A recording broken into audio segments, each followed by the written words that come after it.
જામનગર જિલ્લા કોર્ટ ખાતે લોક અદાલતનું આયોજન કરવામાં આવ્યું હતું। આ લોક અદાલતમાં કુલ 13 બેંકો અને 4 સરકારી કચેરીઓના 9,500 કેસ રજૂ કરવામાં આવ્યા હતા, જે પૈકીના 7,274 કેસનો સુખદ નિકાલ કરવામાં આવ્યો હતો। આ સાથે જ ₹18 કરોડ 32 લાખની રિકવરી કરવામાં આવી હતી।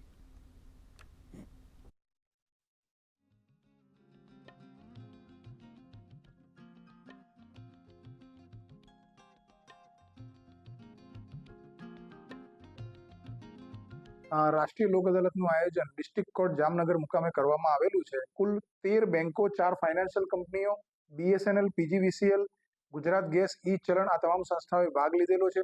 જે પણ કેસો મૂકવામાં આવેલા છે એ કેસો નેગોશિયેબલ ઇન્સ્ટ્રુમેન્ટ એક્ટ, મેટ્રીમોનિયલ્સ મેટર્સ, ઈ ચલણ, કૌટુંબિક તકરારો, કુલ 9,500 કેસો આજની લોક અદાલતમાં મૂકવામાં આવેલા છે। અને તમામે તમામ પક્ષકારો, કોર્ટ, વકીલશ્રીઓ, મીડિયેટર્સ, કોન્સિલેટર તમામનો ખૂબ જ સક્રિય ફાળો રહેલો છે।